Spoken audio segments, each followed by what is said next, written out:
नमस्कार। आज हम एक काफी गंभीर और जरूरी मुद्दे पर बात करने वाले हैं। भारत में यौन हिंसा। हाँ, ये एक ऐसी समस्या है जो लगातार खबरों में रहती है और हमें सोचने पर मजबूर करती है। बिल्कुल। हमारे पास कुछ हालिया रिपोर्ट्स और आंकड़े हैं जिसमें उड़ीसा की एक दर्दनाक घटना भी शामिल है। हम्म। तो आज की इस चर्चा का मकसद है कि इन स्रोतों के जरिए हम इस मसले को थोड़ा और गहराई से समझें। मतलब इसके पैटर्न क्या हैं, सरकार क्या कर रही है और क्या किया जाना चाहिए। हाँ, चलिए शुरू करते हैं।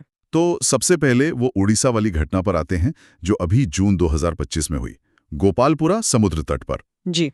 राजा उत्सव चल रहा था और रिपोर्ट्स के मुताबिक रात के वक्त एक 20 साल की कॉलेज छात्रा अपने दोस्त के साथ थी जब उन पर हमला हुआ। हाँ, ये बहुत ही भयानक घटना थी। करीब 10 लोगों ने, जिनमें सुनने में आया है कि 4 नाबालिग भी थे। हाँ, 4 नाबालिग। उन्होंने लड़की को खींच कर ले गए और फिर उसके साथ सामूहिक बलात्कार किया। और सिर्फ इतना ही नहीं, पैसे भी छीने और धमकी दी कि पुलिस के पास ना जाए। ये वाकई दिल दहलाने वाला है। और ये बात भी सामने आई कि जो वयस्क पकड़े गए उनमें से एक का तो पुराना आपराधिक रिकॉर्ड भी है। प्रमोद नायक। हाँ, हत्या की कोशिश, बम बनाने जैसे गंभीर आरोप। इससे पता चलता है कि मतलब किस तरह के लोग खुले घूम रहे हैं। और नाबालिगों पर भी अपराध की गंभीरता को देखते हुए शायद वयस्कों की तरह ही केस चलाने की बात हो रही है। जी, इस पर विचार चल रहा है। देखिए, ये घटना न सिर्फ भयानक है बल्कि ये वहाँ की सुरक्षा व्यवस्था पर भी सवाल उठाती है, खासकर वो जो टूरिस्ट पुलिस है। हाँ, उसकी कमियां सामने आईं, जैसे स्टाफ कम होना या फिर निगरानी ठीक से ना होना। बिल्कुल। इसीलिए राष्ट्रीय महिला आयोग NCW ने फौरन एक्शन लिया। उन्होंने ओडिशा के DGP से रिपोर्ट मांगी है अच्छा। और जोर दिया है कि अपराधियों की तुरंत गिरफ्तारी हो और पीड़िता को हर संभव मदद मिले, मेडिकल भी और मनोवैज्ञानिक भी। हाँ, और अब शायद राज्य सरकार भी कुछ कदम उठा रही है।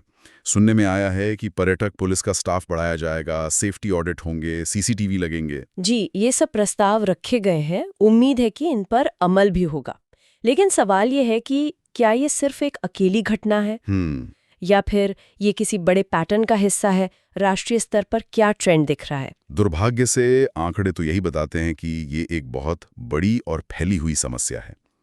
NCRB मतलब राष्ट्रीय अपराध रिकॉर्ड ब्यूरो के डेटा को देखें हाँ। तो 2012 से 2022 के बीच भारत में हर साल करीब 21,000 से 39,000 बलात्कार के मामले दर्ज हुए हैं। हर साल? हाँ, इसका औसत निकालें तो लगभग हर 15 मिनट में एक मामला दर्ज हो रहा है। हर 15 मिनट में? ये तो बहुत ही ज्यादा है। और ये वो आंकड़े हैं जो पुलिस तक पहुंचे हैं।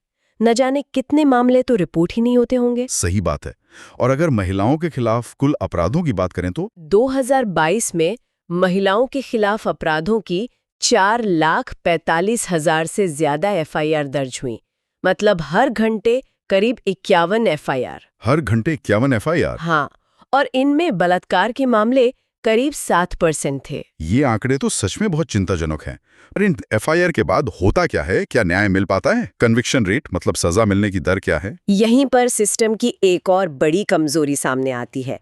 2018 से 2022 के बीच बलात्कार के मामलों में कन्विक्शन रेट सिर्फ 27-28% के आसपास ही रहा है। सिर्फ इतना? मतलब 100 में से 70 से ज्यादा मामलों में सजा नहीं हो पाती? हाँ, मोटे तौर पर यही मतलब है। और इसके कई कारण हैं। एक तो समाज में वो जो विक्टिम ब्लेमिंग की मानसिकता है। हाँ, कि लड़की की ही गलती होगी। बिल्कुल। फिर पुलिस जांच में कमियां, फॉरेंसिक सबूत वक्त पर ना मिलना, गवाहों का मुकर जाना। और वो फास्ट ट्रैक अदालतें जो बनी थी, उनका क्या? बनी तो थीं, लेकिन उनका असर उतना नहीं दिख रहा जितना सोचा गया था। कई बार उनमें भी मामले सालों साल चलते रहते हैं। इतिहास में भी तो ऐसे मामले हुए हैं जिन्होंने पूरे देश को हिला दिया था। जैसे 2012 का दिल्ली गैंगरेप केस, जिसे निर्भया कांड के नाम से जाना जाता है। हाँ, वो एक भयानक घटना थी जिसने बहुत बड़े पैमाने पर लोगों को सड़कों पर ला दिया था। उसके बाद काफी कानूनी बदलाव भी हुए। क्रिमिनल लॉ अमेंडमेंट एक्ट आया, फास्ट ट्रैक कोर्ट पर जोर दिया गया। और उससे भी पहले 1983 का मथुरा कस्टोडियल रेप केस, वो भी एक लैंडमार्क केस माना जाता है। बिल्कुल।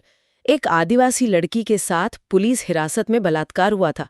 उस केस ने सहमति, कंसेंट से जुड़े कानूनों पर बहस छेड़ दी थी और फिर एविडेंस एक्ट में धारा 114A जोड़ी गई। अच्छा। जिससे कस्टडी में हुए बलात्कार के मामलों में ये साबित करने का बोझ कुछ हद तक आरोपी पर आ गया कि सहमति थी। हाल के सालों में भी तो हैदराबाद, असम, कोलकाता में ऐसी घटनाएं हुई हैं जिन्होंने गुस्सा जगाया है। हाँ, 2019 हैदराबाद डॉक्टर रेप मर्डर, 2024 डिंग गैंग रेप, 2024 कोलकाता मेडिकल छात्रा का रेप मर्डर, ये सब मामले दिखाते हैं कि समस्या कितनी गहरी है। तो इन सब घटनाओं और आंकड़ों के जवाब में सरकारें किस तरह के कदम उठाती आई हैं? कानूनों में बदलाव तो हुए जैसा आपने बताया। हाँ, कानूनी बदलाव हुए हैं। 1983 के बाद, फिर 2012 निर्भया कांड के बाद कानून और सख्त हुए। निर्भया फंड बना महिला सुरक्षा योजनाओं के लिए। हाँ, वो फंड का भी जिक्र आता है। जी, हेल्पलाइन 1091 शुरू हुई, थानों में महिला पुलिस बढ़ाने की बात हुई, और 2023 की जो नई भारतीय न्याय संहिता है उसमें तो नाबालिग से गैंग रेप पर मौत की सजा तक का प्रावधान है। और संस्थागत स्तर पर जैसे एनसीडब्ल्यू है या राज्यों में कुछ खास पहलें? हाँ, एनसीडब्ल्यू निगरानी रखती है। तेलंगाना में शी टीम्स हैं जो अच्छा काम कर रही हैं। देश भर में वन स्टॉप सेंटर बनाए गए हैं। अच्छा, ये वन स्टॉप सेंटर क्या करते हैं? इनका मकसद है कि यौन हिंसा या घरेलू हिंसा की शिकार महिला को एक ही जगह पर सारी मदद मिल जाए। कानूनी सलाह, मेडिकल जांच, पुलिस सहायता और मनोवैज्ञानिक काउंसलिंग भी। ये तो बहुत जरूरी पहल है, लेकिन फिर भी अगर गोपालपुर जैसी घटनाएं हो रही हैं और वो निर्भया फंड के इस्तेमाल पर भी सवाल उठते रहते हैं, तो कहीं ना कहीं कुछ कमी तो है। बिल्कुल है, कमी है अमल में, इम्प्लीमेंटेशन में। तो फिर और क्या करने की जरूरत है? मतलब आगे का रास्ता क्या हो सकता है? देखिए, कई स्तरों पर एक साथ काम करना होगा। सबसे पहले तो कानूनों को सख्ती से लागू करना। इसके लिए पुलिस बल को बेहतर ट्रेनिंग देनी होगी, उन्हें लिंग संवेदनशील बनाना होगा। हाँ, सेंसिटिविटी बहुत जरूरी है। और फास्ट ट्रैक कोर्ट्स को सच में फास्ट बनाना होगा। एक तय समय सीमा होनी चाहिए। दूसरा, इंफ्रास्ट्रक्चर, संवेदनशील जगहों पर सीसीटीवी, सड़कों पर बेहतर रोशनी, टेक्नोलॉजी का इस्तेमाल। हाँ। तीसरा, और शायद सबसे महत्वपूर्ण, वो है सोच में बदलाव। स्कूलों से ही सहमति, आपसी सम्मान और लैंगिक समानता की शिक्षा देनी होगी। ये लॉन्ग टर्म काम है लेकिन बहुत जरूरी है। और समाज में जो पीड़िता को ही कसूरवार ठहराने की सोच है, उसके खिलाफ लगातार आवाज उठानी होगी। चौथा, पीड़िताओं के लिए जो सपोर्ट सिस्टम है, जैसे वन स्टॉप सेंटर, उन्हें और मजबूत करना होगा। समय पर फोरेंसिक मदद, काउंसलिंग, ये सब सुनिश्चित करना होगा। और पुलिस की जवाबदेही? बिल्कुल, पुलिस की तरफ से अगर कोई लापरवाही होती है तो उसकी निष्पक्ष जांच होनी चाहिए, उनके काम का रेगुलर ऑडिट होना चाहिए।